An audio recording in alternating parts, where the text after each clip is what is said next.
রাখবেন, স্ক্রিনশট দিয়ে রাখবেন। আমরা যারা একটা নাম যদি বোঝানো হয় সেটা নামবাচক, নামের নাম যদি বোঝানো হয় সেটা জাতিবাচক কমন নাউন, সবাইকে নির্দিষ্ট করে বোঝানো হয় সমষ্টিবাচক, সেটা হচ্ছে আমাদের কালেক্টিভ নাউন, যেটা কাউকে নির্দিষ্ট করে না, বস্তু, এটা হচ্ছে ম্যাটেরিয়াল নাউন। আর ক্রিয়া থেকে যদি বিশেষ আমাদের আসে কখনো, সেটাকে আমরা বলছি কি, এটা হচ্ছে আমাদের ভার্বাল নাউন। আর আমরা যদি বলি গুণবাচক, বিশেষণ থেকে বিশেষ যদি আসে সেটা হচ্ছে আমাদের গুণবাচক, বা বিশেষ করে এখানে কি বলা হয়, অ্যাবস্ট্রাক্ট নাউন।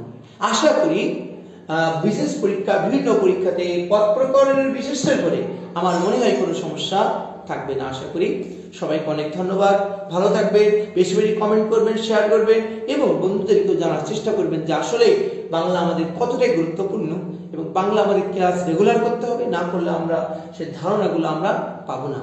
এবং ফুল মার্ক 49তম বিশেষটা আমরা A to Z জন্য আমরা টার্গেট করে পড়বো, তার অন্য একটা বিষয় হয়ে যাবে।